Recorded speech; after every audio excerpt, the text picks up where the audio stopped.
নমস্কাৰ বন্ধুসকল, আপোনালোকৰ কেতিয়াবা মোবাইল ফোন হেৰাইছে নেকি?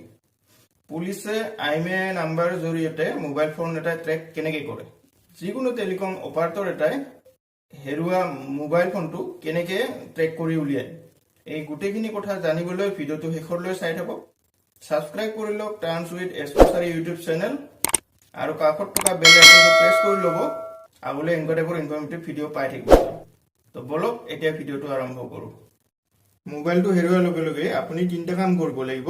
প্ৰথম কামটো হৈছে লগৰ বা ফেমিলি মানুহৰ যিকোনো এজনৰ মোবাইল এটা লৈ প্লে ষ্টৰৰ পৰা ফাইণ্ড মাই ডিভাইচ এপটো ইনষ্টল কৰি লওক। এইটো ষ্টেপ অনলি এণ্ড্ৰইড মোবাইলৰ কাৰণেহে কাৰ্যকৰী হ'ব, বাকীকেইটা মোবাইলত এইটো ষ্টেপ কাম নিদিব। আপুনি যেনিবা এতিয়া লগৰ এণ্ড্ৰইড মোবাইল এটা ল'লে, প্লে ষ্টৰটো খুলি লওক, তাত ফাইণ্ড মাই ডিভাইচ বুলি চাৰ্চ কৰক। এপ এটা খোল খাব। মোৰ মোবাইলটোত যিহেতু এপটো অলৰেডি ইনষ্টল আছে, তো অপেন অপশ্যনটো আহিছে, আপোনালোকৰ তাত ইনষ্টল অপশ্যনটো আহিব। চাইন ইন এজ গেষ্টত ক্লিক কৰি আপোনাৰ হেৰুৱা মোবাইলৰ ইমেইল আইডিটো তাত এণ্টাৰ কৰি লওক। নেক্সট আপুনি পাছৱৰ্ডটো এটাত এণ্টাৰ কৰি দিয়াৰ লগে লগে এনেকুৱা টাইপৰ ইণ্টাৰফেচ এটা খুলিব। মই এণ্টাৰ কৰা মেইল আইডিটোৰ মোবাইলটো এতিয়া ক'ত আছে সেইটো একজেক্ট লোকেশ্যন দেখুৱাইছে, এয়া আপোনালোকে চাব পাৰে। চাওক, মোবাইলটো ৰিয়েলমি 6 Pro আৰু লাষ্ট চিন 2 মিনিটছ আগত হৈছে। মোবাইলটোত বৰ্তমান কিমান % চাৰ্জ আছে আৰু কি নেটৱৰ্কৰ চিম ইউজ কৰি আছে সেইটোও দেখুৱাইছে। ধৰি লওক যেনিবা আপোনাৰ মোবাইলটো ৰুমতে আছে কিন্তু আপুনি বিচাৰি পোৱা নাই, তেতিয়া আপুনি প্লে চাউণ্ডত ক্লিক কৰি মোবাইলটো ৰিং কৰাই চাব পাৰে। চিকিউৰ ডিভাইচত ক্লিক কৰি আপুনি মোবাইলটো লক কৰি দিব পাৰিব।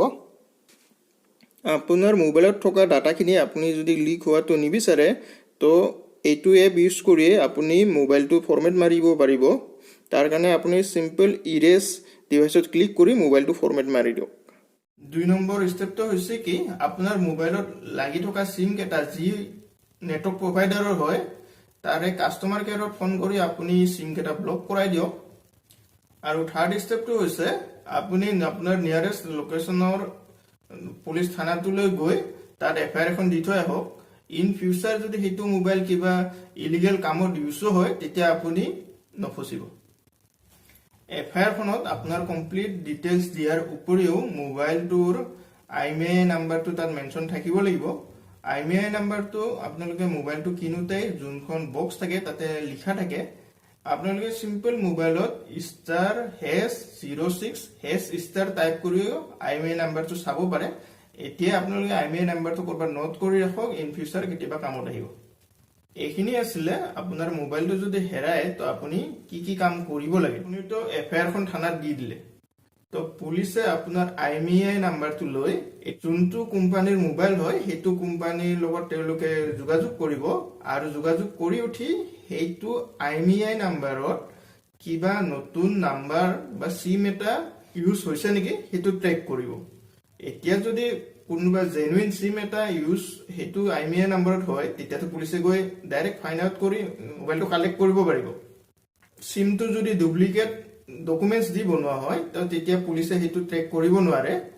এতিয়া কথা এটা চাব দেই, আপুনি যদি ভাবিছে মোৰ মোবাইলৰ GPS লোকেশ্যনটো অফ আছে, মোৰ ডাটাও অফ আছে, মই একো ইণ্টাৰনেট ইউজ কৰা নাই, মই না মেছেজ কৰিছো না কাৰোবালৈ ফোন কৰিছো, অকল যদি মোৰ লগত মোবাইলটো অন হৈ আছে, তো মোক কোনেও ট্ৰেক কৰিব নোৱাৰিব। সেইটো আপোনালোকৰ কমপ্লিটলি ভুল ধাৰণা। নেটৱৰ্ক প্ৰভাইডাৰ কেইটাই আপোনালোকক এনি টাইম ট্ৰেক কৰি থাকে। একচুৱেলি তেওঁলোকে ট্ৰেক কৰি নাথাকে, তেওঁলোকৰ তাত অট'মেটিক আপোনালোকে ট্ৰেক হৈ থাকে। তো সেইটো কোনটো চিষ্টেমত হয়, প্ৰচিডিউৰটো কেনেকুৱা, টেকনলজিটো কেনেকুৱা, সেইটো মই এনেকে যদি কওঁ আপোনালোকে বুজি নাপাব।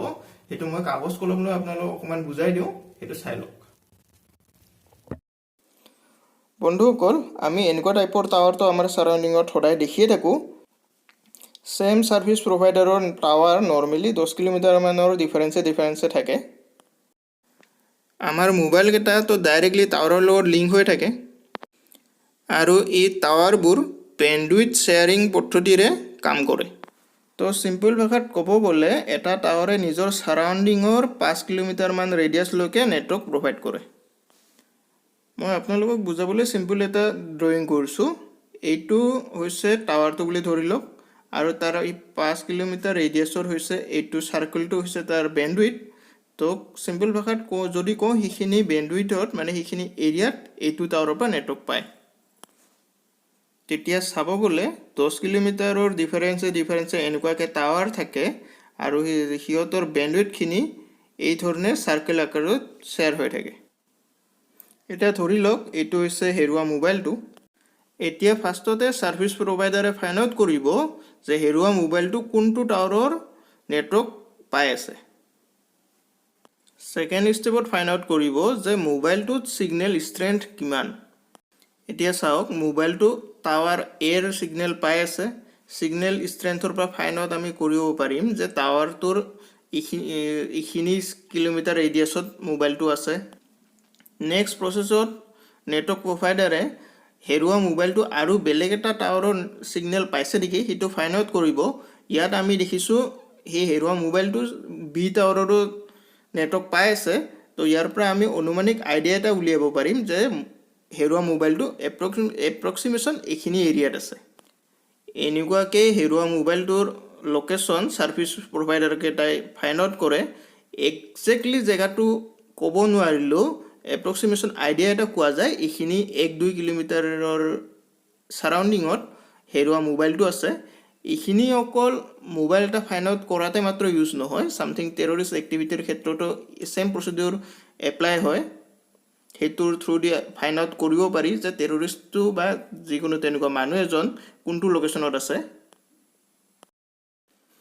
আপোনালোকে কেতিয়াবা নেটৱৰ্ক কভাৰেজৰ ইস্যুত পৰিছেনে এটা পিকচাৰটোতে চাওক টাৱাৰ কেটা বেণ্ডউইথ শেয়াৰ কৰি আছে কিন্তু এই কলা কলা লোকেশন কেটাত যিকোনো টাৱাৰৰ বেণ্ডউইথটো তাৰলৈকে গৈ নাপায় তো হিখিনি কলা লোকেশনত যিকোনো টাৱাৰৰ নেটৱৰ্ক কভাৰেজ যেহেতু নাথাকে তো হিখিনি জায়গাত নেটৱৰ্ক ইস্যুটো থাকি যায় আৰু এইবিলাকে হৈছে আমাৰ টেকনলজিৰ কিছুমান লুপ হোল যোনটোৰ থ্ৰু দি আমি এটা সমস্যাত পৰো তো বন্ধুসকল আজিলৈ ইমানেই বহুত কষ্ট কৰি আজি ভিডিওটো বনালো তো ভিডিওটো চাই কেনে পালে জনাব ভিডিওটো চাই যদি ভাল পাইছে তো লাইক কৰি দিব আৰু বাকি হিন্দু জানি সাবস্ক্ৰাইব কৰিব শেয়াৰ কৰিব ধন্যবাদ